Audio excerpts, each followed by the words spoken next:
Vigilância em saúde, assistência farmacêutica, ciência, tecnologia, inovação em saúde. Está no ar o podcast do projeto Integra. Integra Podcast. Olá, bem-vindas, bem-vindos e bem-vindos ao Integra Podcast. Eu sou Marcele Nobre de Carvalho, eu vou me auto-apresentar aqui, me autodescrever. Eu sou uma mulher de 46 anos, uso óculos, tenho cabelos curtos e esbranquiçados já por conta da idade. Estou acima do peso, estou usando uma roupa preta com uma echarpe azul da cor do Integra, do projeto.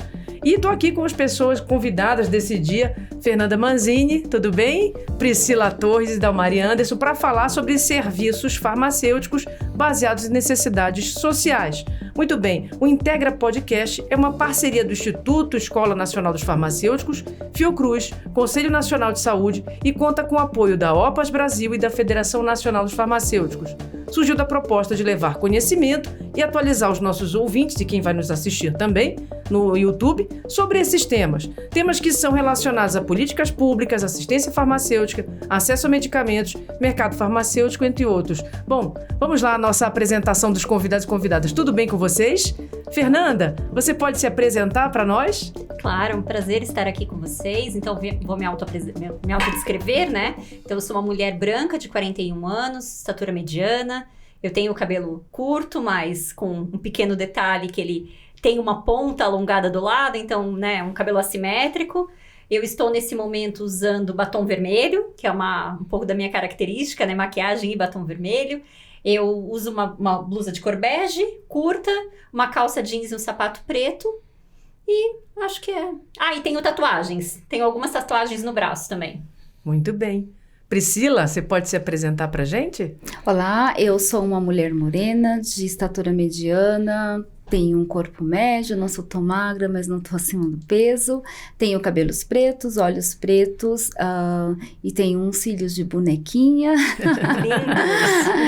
E acho que é isso. Estou vestida de preto com sandália preta. Muito bem. Dalmari, você pode se autodescrever pra gente? Posso. Então, eu sou um homem de estatura média para alta, né? Tenho 1,75 m, moreno. Eu não sou magro, mas também não tô acima do peso. Tenho os olhos levemente puxados, cabelo preto, encaracolado.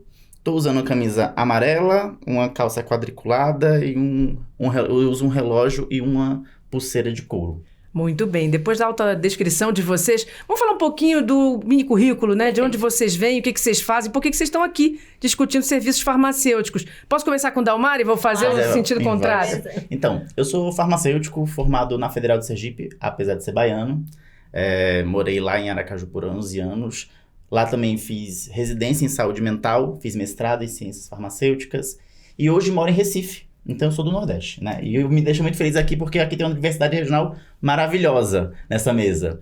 Então, hoje eu sou servidor da Secretaria Estadual de Saúde de Pernambuco, faço doutorado na Fiocruz de Pernambuco, também em saúde pública, é o primeiro doutorado profissional da instituição.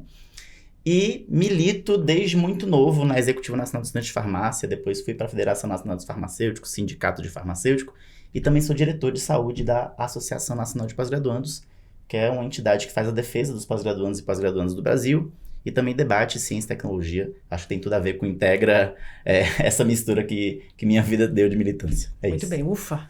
Priscila, você pode se apresentar aí. O que você faz? Estou conselheira nacional de saúde, representando a BioRede Brasil, que é uma rede formada por 45 associações de pacientes expostas em todo o Brasil, em todas as regiões brasileiras. E nós trabalhamos na BioRede Brasil com a defesa e o uso racional de medicamentos, o acesso dos pacientes com doenças crônicas, em especial as doenças crônicas não transmissíveis.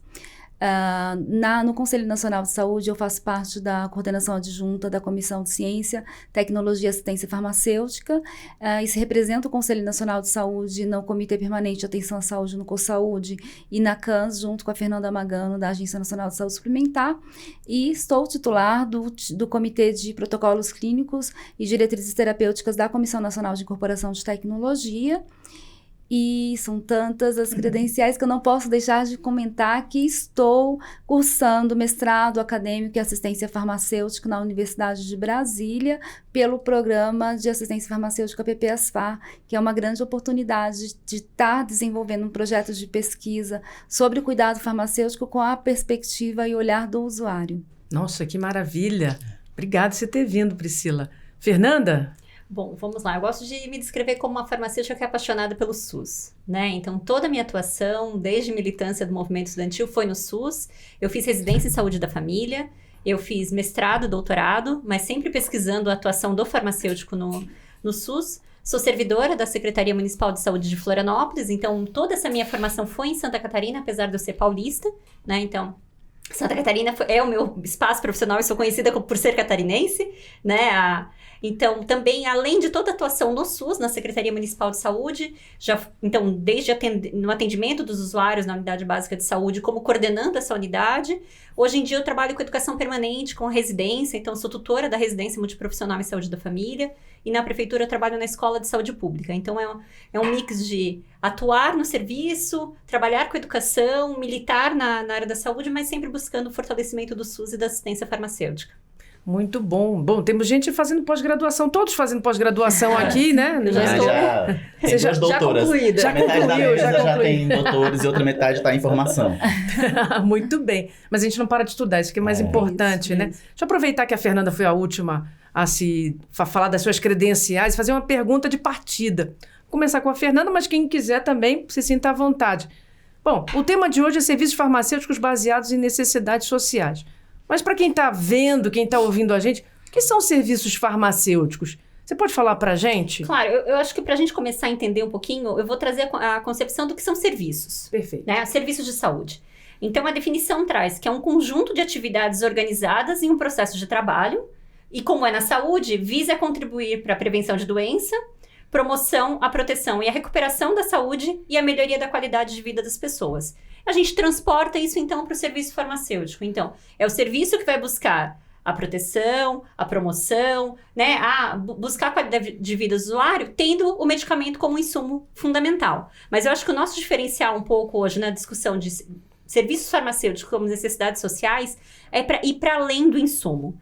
O nosso, né, é primordial a garantia do insumo, mas a gente percebe, e as evidências trazem, que não é só o fornecimento do insumo medicamento que garante, de fato, tudo que se espera de um serviço. A gente precisa ter, de fato, constituído um serviço farmacêutico, que vai desde a gestão até, de fato, o atendimento clínico do usuário. Então, é muito complexo o que está por trás, né, da questão da garantia do acesso aos medicamentos.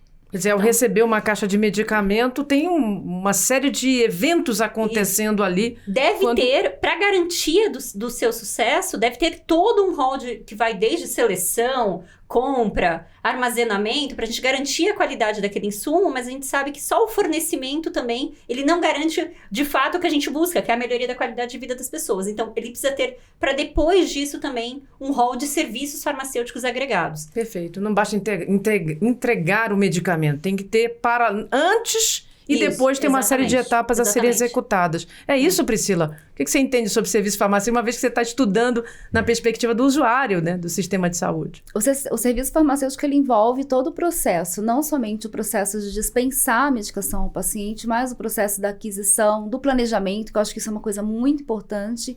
E para o usuário, né, eu acho que a gente tem que trazer essa perspectiva, o que é o cuidado farmacêutico para o usuário. O usuário quase sempre ele remete ao farmacêutico àquela pessoa que entrega a caixinha da medicação. Né? Ele não tem a recordação do farmacêutico que está ali ajudando ele a entender a sua jornada de cuidado de uso de medicação, ao uso racional, à administração de eventos adversos. Então, o cuidado farmacêutico, o serviço farmacêutico, ele tem que estar muito alinhado ao cuidado farmacêutico, e esse planejamento ele tem que estar organizado desde a aquisição até como o paciente vai ter o monitoramento do uso do medicamento. Eu acho que isso é o serviço farmacêutico que a gente sonha de verdade para o nosso país, né? Que seja acessível a todos. Eu acho importante enfatizar que é isso. O medicamento em si, ele não é um serviço. O medicamento é um produto. Exato. né? O que a gente está buscando é a oferta do serviço tendo o medicamento como insumo. Então, e por muitas vezes a gente viu ao longo dos anos, né, uma questão de construção do medicamento como se fosse o serviço fim. Eu acho que é isso que a gente quer discutir um pouquinho aqui hoje, né, que o medicamento é um produto essencial para a saúde, reconhecemos, né, mas ele não é o serviço em si. Não é só pelo produto em si, embora ele seja extremamente importante para a garantia da saúde, mas ele também tem um outro lado, né? O medicamento sempre tem um outro lado. Ele garante a saúde, a recuperação de processos, mas ele também tem seus perigos, né, Dalmari? E aí é que tá, né? Eu acho que existe um serviço farmacêutico que as meninas descreveram bem, que é o invisível, né? Que é a garantia de que aquele medicamento chegue ao usuário, a garantia de que ele esteja disponível, a garantia de que ele seja acessível. Mas se a gente não pensar e não focar no... Tá, te entreguei essa caixa. E agora? O que é que você faz com essa caixa? Como é que você administra esse medicamento? Qual é o tipo de uso? E esse eu acho que é um serviço que a gente precisa evoluir no país quase que inteiro, né? Para que a gente consiga ter o acompanhamento. Porque medicamento, ele faz bem, mas ele pode também fazer mal.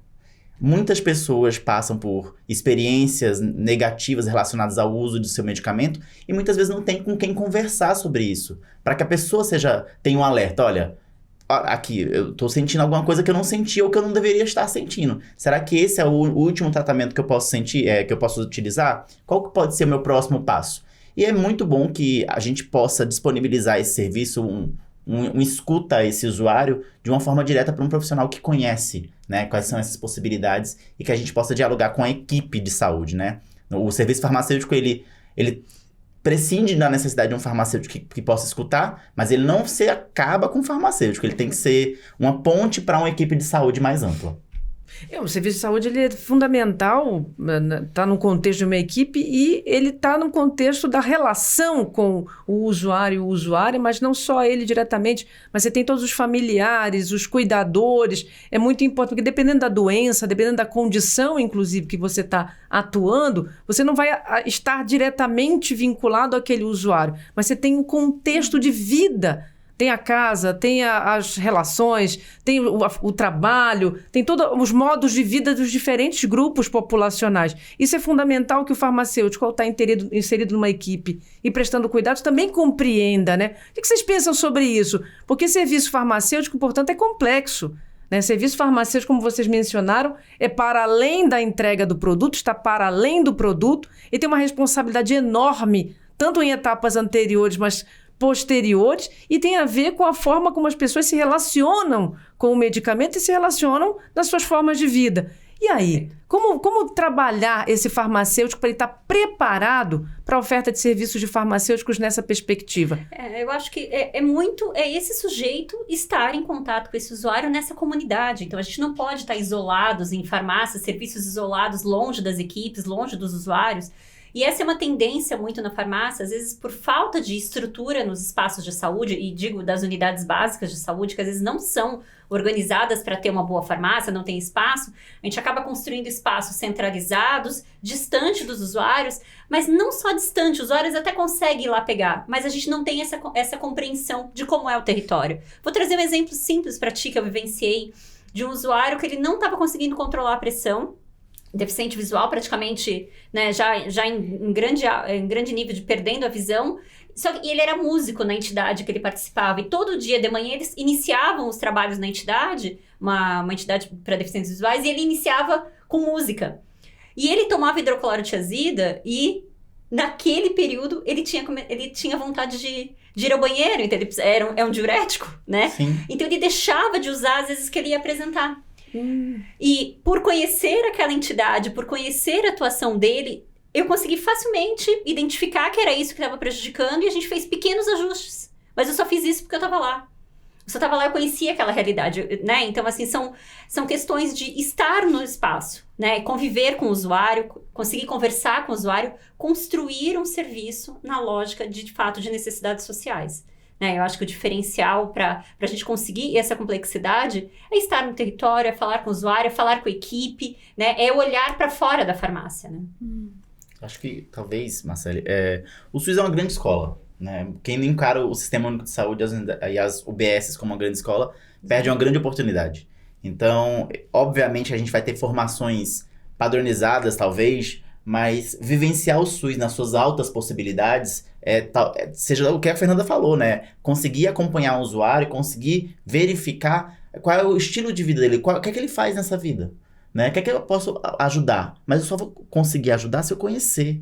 Mas se eu conhecer na pele, assim, se eu conhecer de perto. Então, essa escola que o SUS acho que é um ponto-chave para a gente conseguir pensar em serviços, pensar em como dosear isso. Acho que é bem nesse caminho, sabe? Porque a gente tem que entender que esse sujeito é um sujeito que vive, ele é ativo na comunidade e medicamente se integra nessa lógica, né? Então eu não posso achar que ele vai parar suas atividades, que ele vai às 10 horas da manhã parar as suas atividades para tomar um medicamento. Ou que vai deixar de tocar. Ou que vai deixar de tocar. Não vai. Eu acho que também a gente tem muito que considerar a importância da proximidade do farmacêutico com a comunidade, com os territórios, nas questões culturais, né? A gente tem o Brasil, ele é muito distinto nos seus costumes de vida diária, que interfere muitas vezes na eficácia de medicamentos. Por exemplo, a gente tem casos de pacientes com artrite reumatoide que faziam uso de garrafada e medicamento imunobiológico.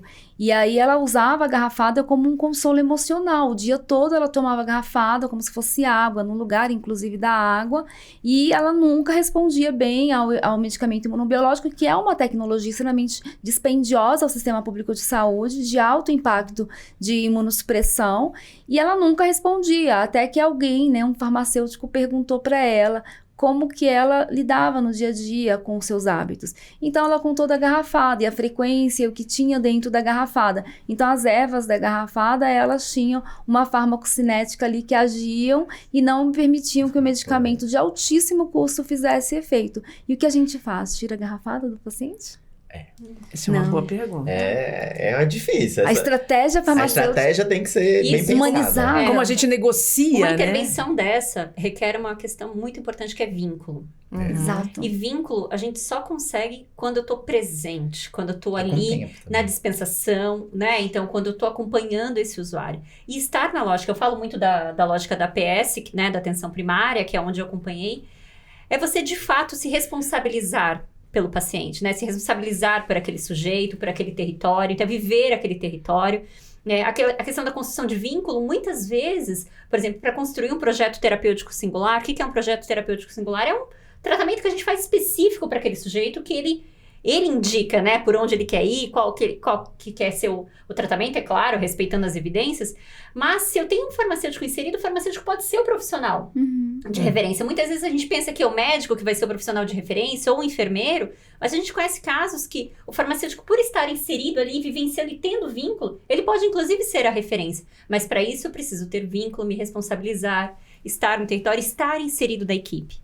Né? Fazer parte, e mais ainda, né, Marcela, trago, ser reconhecido pelos demais. Eu acho que esse é o nosso, aí que a gente precisa se avançar, que é os demais profissionais reconheçam o farmacêutico como esse profissional que contribui no processo de cuidado dos usuários, e que os próprios usuários, eu acho que essa é a grande virada de chave, nos reconheçam como espaço. Porque quando a gente vê que você tem um espaço que promove cuidado dos usuários, você nunca mais deixa de ter esse espaço, porque o usuário vai exigir isso. Quando ele enxerga que naquele espaço eu tenho, para além da entrega do medicamento, que ali eu tenho um serviço, a gente tem, de fato, inclusive, referendado pela própria população a existência daquele serviço, o reconhecimento, né? Eu acho que, assim, não só pelo usuário, mas, assim, eu falo da perspectiva do usuário, quando nós orientamos os nossos usuários que chegam até a BioRede Brasil, associações membro, a gente sempre conversa com o paciente. Você já falou com o farmacêutico da unidade? Eu nem sabia que lá tinha que ter farmacêutico. Então, a gente também faz a busca indireta do farmacêutico, porque aí a gente começa a observar que na rede de atenção básica, muitas vezes você não tem o farmacêutico disponível e existe uma desvalorização da importância do farmacêutico na base por parte das gestões municipais, inclusive, né? A gente fala muito de assistência farmacêutica especializada, que está ligada à Secretaria Estadual, mas nós precisamos fortalecer a atenção básica. O farmacêutico tem que estar na atenção básica, porque o paciente, quando pega a medicação na farmácia, ele não sabe se ele toma com leite, com água, com suco de laranja. E nem se ele toma de manhã ou toma de noite, né? A gente tem, por exemplo, medicações que os pacientes, às vezes, eles criam os seus próprios metodologias de uso. que mais se adaptam à sua possibilidade de adesão. Então, eu sempre brinco assim, eles criam as suas metas terapêuticas, porque é melhor ele dar os seus pulos de gato no uso da medicação do que ele não ter adesão. Então, a gente começa a conversar com o paciente, a gente vai observando como que ele mudou os horários da medicação para melhor se adequar à sua rotina de vida. É melhor ele mudar o horário ou ele não tomar a medicação? Porque aí, quando ele não toma a medicação, ele chega para avaliação médica, o custo do tratamento daquele paciente sobe. E esse custo, ele incide sobre o SUS, ele incide sobre todos nós. Então, o nosso papel de educação, eu acho que de fortalecimento da base, é para que o farmacêutico esteja disponível na atenção básica. Inclusive, Priscila, tem uma questão que para mim é crucial nesse sentido aqui.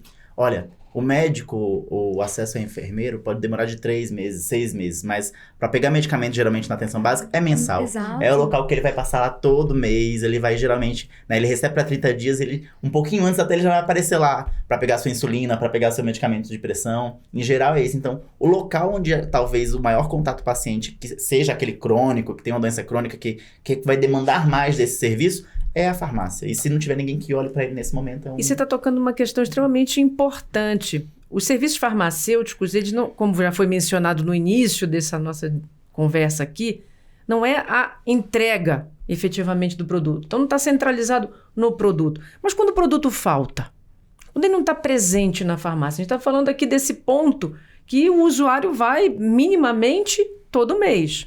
A gente está falando, o Fernando acabou de dar exemplo do uso de medicamentos para hipertensão arterial, diabetes, os medicamentos que recorrentemente são ali atendidos pela atenção básica. Bom, se esse é o local onde o usuário vai com frequência e esse é o local onde se faz a interface, né, o contato próximo, deveria ser, né? Sim. O local próximo, de contato próximo entre um profissional de saúde, que é o farmacêutico, e o usuário do sistema de saúde, quando não há o medicamento ali, há serviço farmacêutico?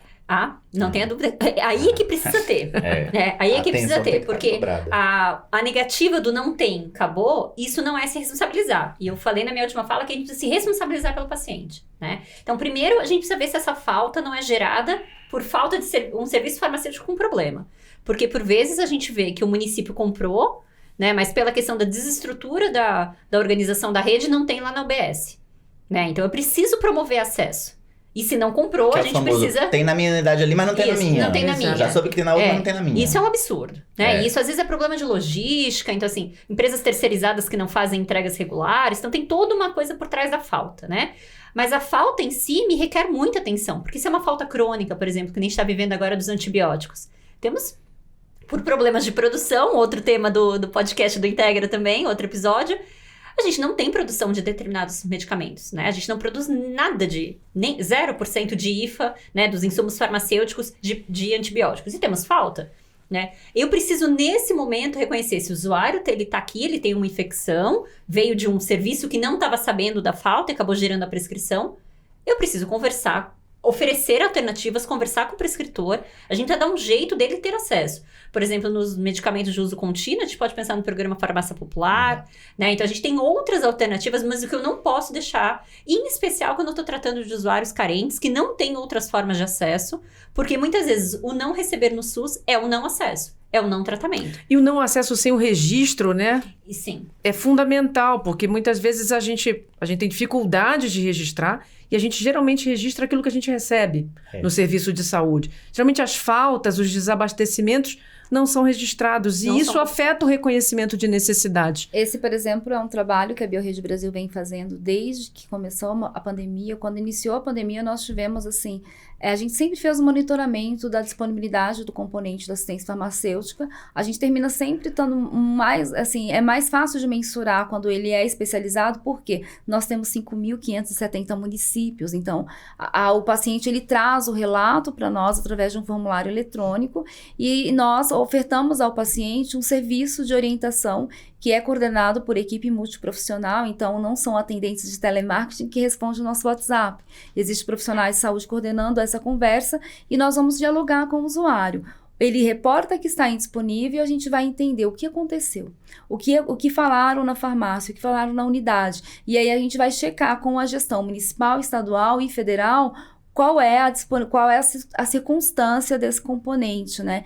E, lamentavelmente, assim, ao longo desses últimos 3 anos, nós podemos dizer, esse projeto é um projeto que começou no primeiro mês da pandemia, a gente observou muito que não é a falta, a gente tem falta do medicamento, que é quando você não tem o produto, a substância, né, que vai fazer o produto no país. A outra questão é quando você tem a indisponibilidade e a recorrência de indisponibilidade por questões administrativas e logística, né? Então, você tem muito, por exemplo, no último governo que já se passou, né, que nós superamos isso, a gente tinha muita inconsistência de compra e processos de compra, muito contratos aditivos de componente especializado, e a gente sabe que quando você fazia um aditivo, você está fazendo aditivo de 25%, e 100% dos pacientes ainda existe. E muitas vezes a gente perguntava à gestão estadual qual o percentual de medicação recebido da solicitada, o Estado dizia, recebi 60%. E o Ministério, na gestão anterior, dizia, enviado 100%. Então, quer dizer que 40% dos usuários naquele Estado, eles ficam na mão do farmacêutico, na farmácia de alto custo, quem vai receber ou não a medicação.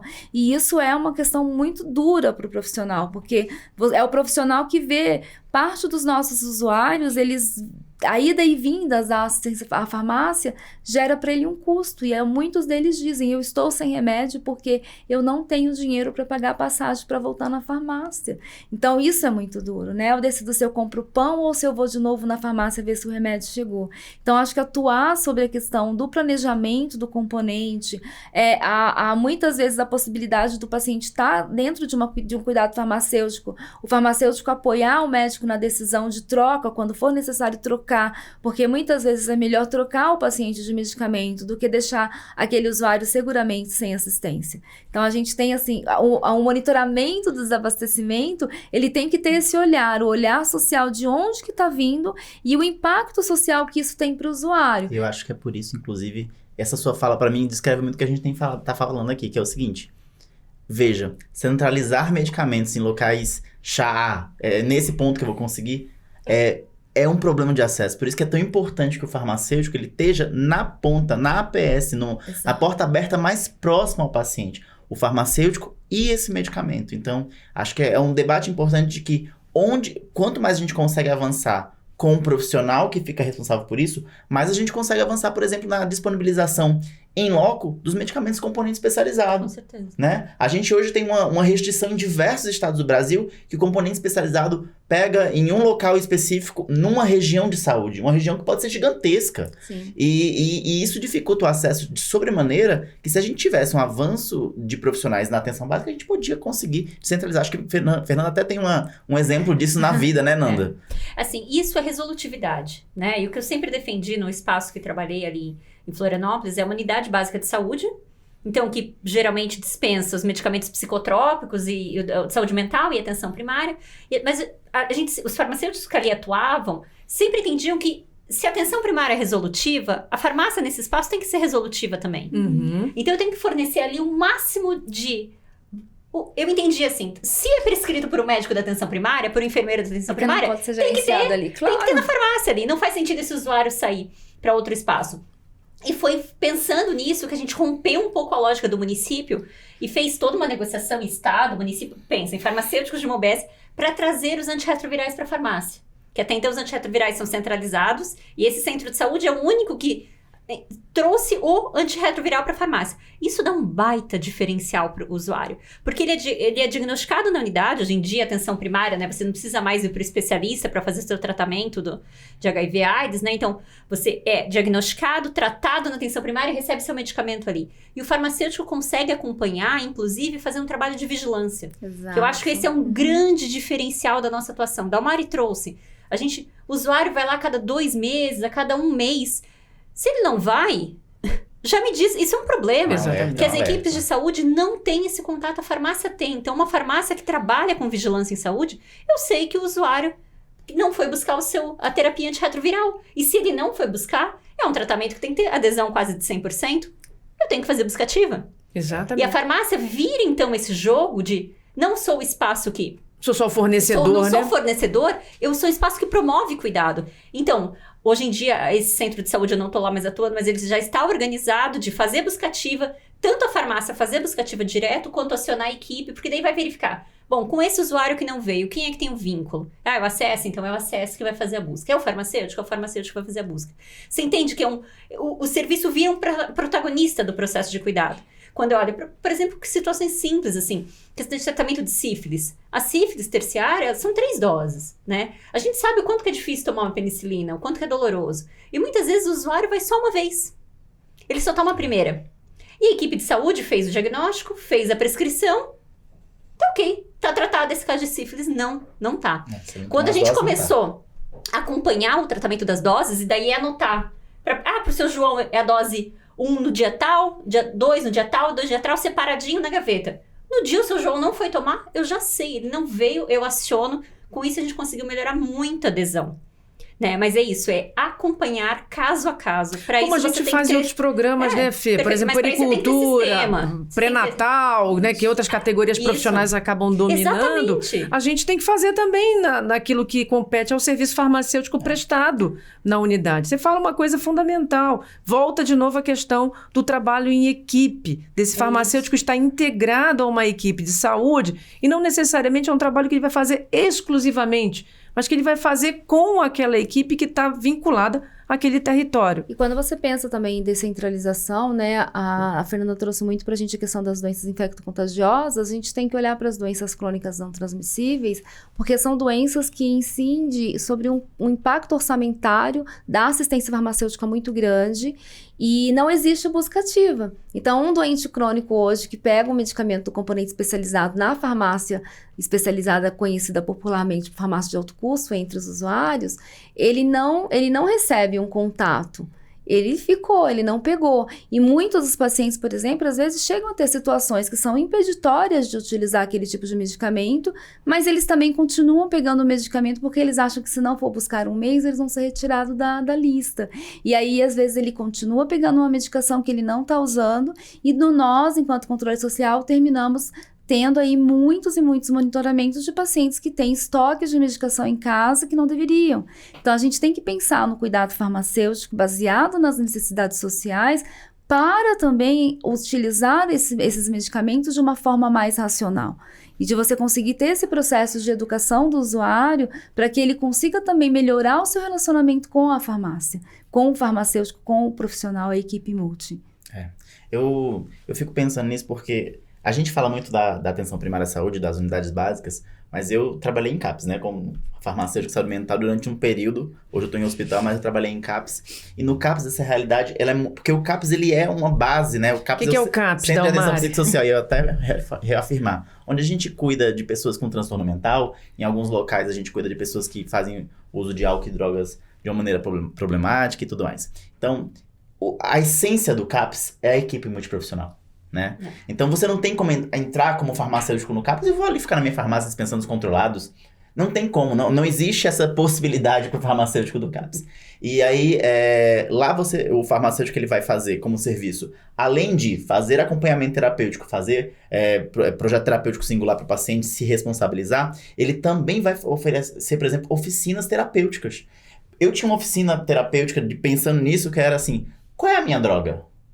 E eu não falava só da droga que eles utilizavam no CAPS de álcool e droga, eu não falava só da maconha, eu não falava só da cocaína, do crack, eu falava dos benzodiazepínicos, eu falava dos medicamentos antidepressivos e o que é que eles podiam causar com eles. Porque, veja, nesse momento eu estava exercendo o serviço, né, exercendo o diálogo para explicar para eles que a autonomia deles, a ciência deles, a isometria de conhecimento deles, o que é que eles tinham que saber também para se verificarem, para conversarem comigo depois na farmácia, que era um ambiente protegido. Então, a partir do momento que a gente pode, nesse contato com o paciente, informar cada vez mais eles, a gente está ganhando parceiros. Parceiros que não são os formados, mas são os que sentem, os que estão na pele, que no dia a dia passam a fazer aquele uso. Então, acho que um ponto também crucial é a gente cada vez mais fundamentar com informação os pacientes, seja por palestra, seja naquela manhã que a gente consegue dialogar com eles, é um ponto importante também de serviço farmacêutico, né? De diálogo. A gente precisa cada vez mais que os pacientes se apropriem, porque vindo da saúde mental, e para finalizar esse ponto aqui, a autonomia é uma coisa prioritária no cuidado ao paciente, no cuidado, no vínculo, na responsabilização. Saber que muitas vezes a gente tem muito farmacêutico formado muito novinho, Né? A gente teve um boom de farmacêutico que tem 30 anos, de 25 a 35 anos é a grande maioria. E aí eu vou falar para um senhor que tem nos seus 60 anos, 70 anos, que não faz uso correto da sua metformina para diabetes. E aí eu vou falar, não, você não pode comer pão, ou não, no caso do Nordeste, não pode comer cuscuz. Aí ele vai falar, meu querido, Que é isso? Você com não tá licença, entendendo. você não tá entendendo. Então a gente mais tem que fácil saber eu cortar o medicamento. que a autonomia existe, né? E acho que isso faz parte desse crescimento de como pensar isso e de como pensar esse serviço. Entender que o serviço precisa saber que existe autonomia do paciente, que em algum momento, uma frustração do farmacêutico ele não vai querer seguir minha orientação. E é normal, e isso não pode cortar meu vínculo com ele.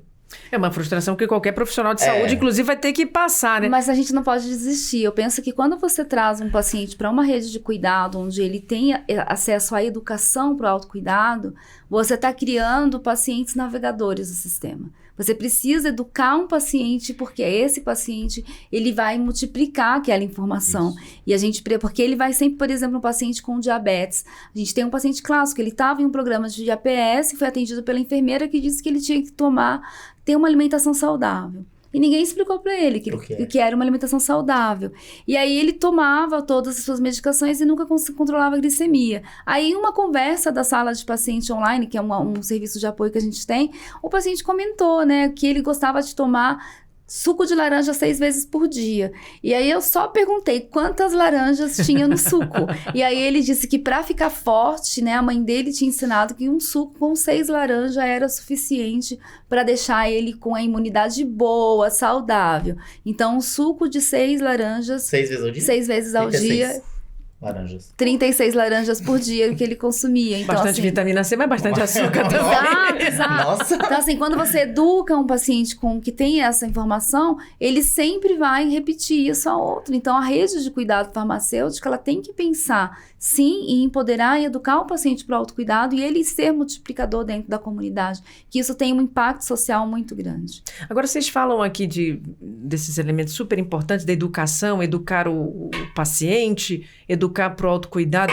Mas e o nosso processo de formação? Eu estava pensando nisso agora, né? O farmacêutico é um protagonista, o farmacêutico faz vínculo, o farmacêutico faz a diferença na comunidade. Mas como é que é o nosso processo de formação para a gente fazer esse papel, né, esse diferencial dentro da equipe, dentro da APS ou em qualquer lugar que nós estejamos, seja na farmácia do componente especializado, dentro da farmácia, no hospital, enfim. O que vocês pensam sobre isso, sobre o nosso processo de educação para os serviços farmacêuticos? Sim, a gente não é formado para comunicar com outro profissional, né? Então é um desafio trabalhar em equipe. É um desafio você conversar com outro profissional. E a gente não forma para isso, né?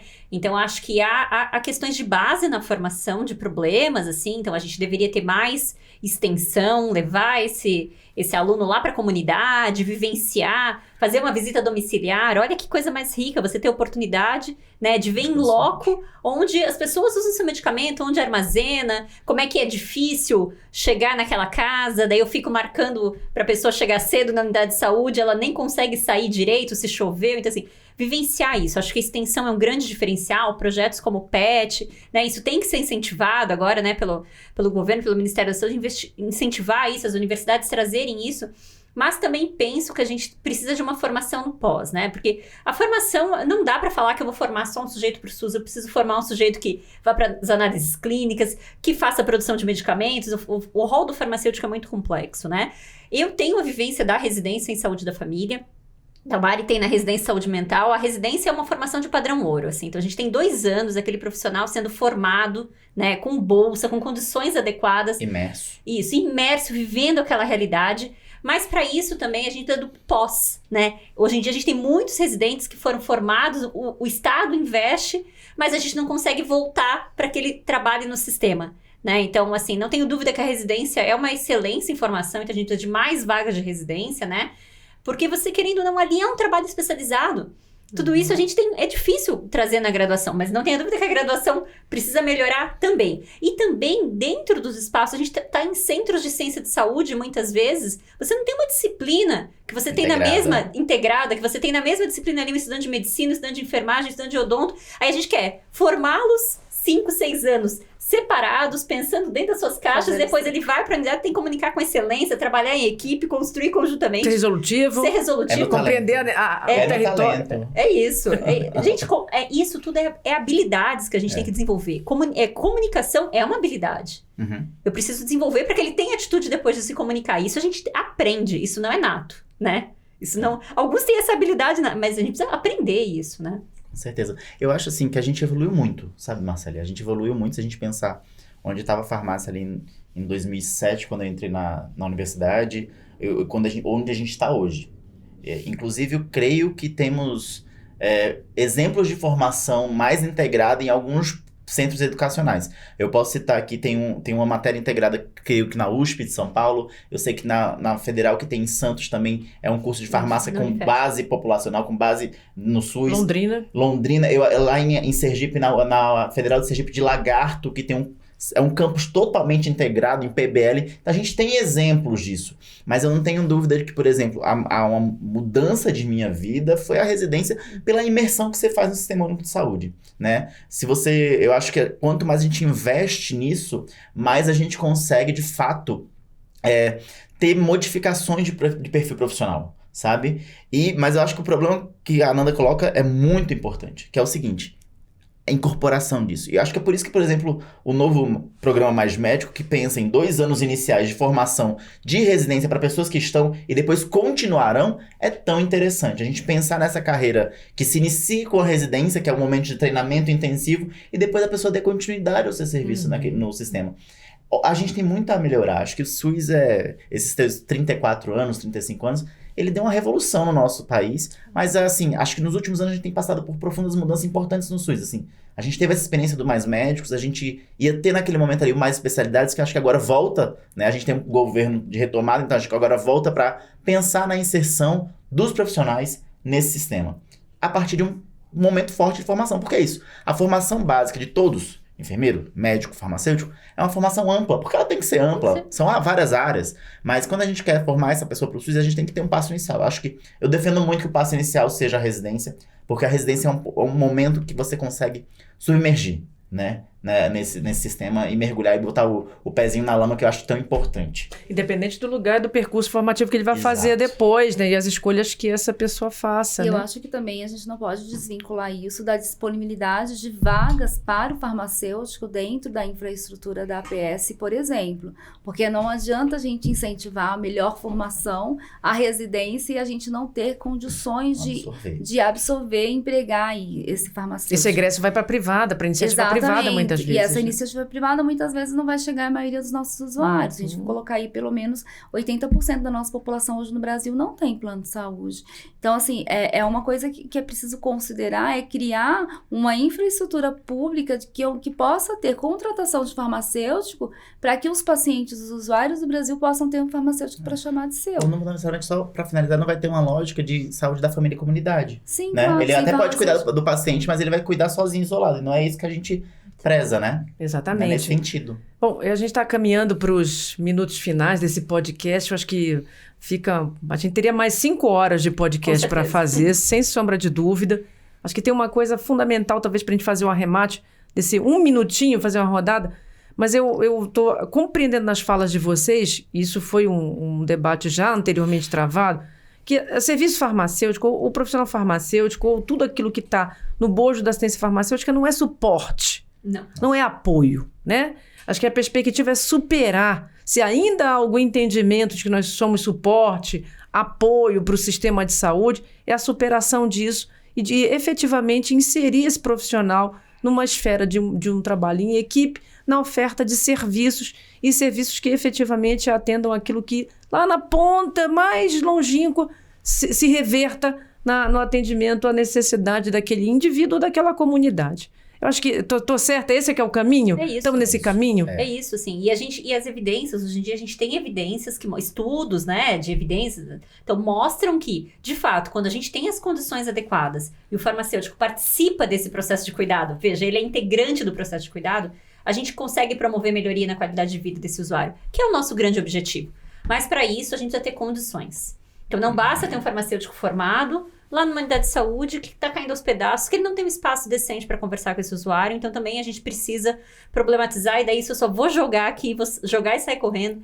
O financiamento, ele não pode ser só para aquisição do produto. Exato. Hoje em dia, uma das grandes dificuldades que a gente tem nos municípios, que a gente tem o recurso para comprar o medicamento, e a gente não tem sequer o recurso para comprar a geladeira, para colocar a insulina, né? A gente precisa ter recursos, daí, estadual, federal, para apoiar os municípios para qualificar os serviços farmacêuticos. Então, a gente precisa avançar nisso. Eu tenho certeza que quando a gente dá recursos, os municípios conseguem se organizar, né? Precisa ter uma estrutura adequada para fazer tudo isso que a gente falou. Não se faz isso com um farmacêutico atendendo 300 pessoas numa manhã. Não é isso. possível. Isso não é possível. Sozinho, sem ninguém pra ajudar. Com Exatamente. equipe qualificada, então a gente precisa de uma estrutura e a gente sabe, quando tem essa estrutura ideal, nesse espaço, a gente consegue ter reconhecimento. Acho que na essência que tu traz é o reconhecimento desse serviço pelos demais profissionais, pelo usuário, né? Porque, de fato, esse serviço contribui para a melhoria da qualidade de vida. Deixa eu aproveitar e fazer uma propaganda aqui dos livros da Almari. Você pega aqui os livros para a gente mostrar para a câmera. Claro que a gente já estava mostrando desde o início, né? Mas são livros produzidos pelo Projeto Integra. Esse aqui é com o Jorge Bermudes, Solidariedade Apartheid. Esse aqui é o material, né, Fernanda? Fernanda é uma das autoras aqui desses livros. Uma das organizadoras. Organizadora. Material do curso de formação de lideranças. E esse aqui é o filhotinho mais novo, que é o produto do 9º Simpósio de Assistência Farmacêutica, Ciência e Tecnologia, realizado no Rio de Janeiro, em setembro do ano passado. É isso, né? Exatamente. E o capítulo, ele tem um capítulo que trata de serviços farmacêuticos baseados em necessidades sociais, que traz o cerne do que a gente está discutindo aqui. Então, eu recomendo muito a leitura.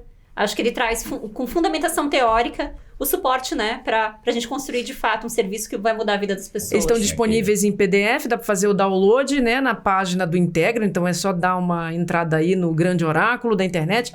Nós estamos aqui nas redes sociais também, então esse material está disponível nas redes sociais do projeto. A cada 15 dias a gente vai estar com esse podcast no ar. Procurem a gente no YouTube. Vamos estar disponíveis também no Spotify. Quero muito agradecer a Fernanda pela presença, Priscila Torres pela presença, Dalmari e Anderson também. Foi um bate-papo gostosíssimo. Felicidade, tá aqui. A gente se vê no próximo episódio. Tchau, tchau.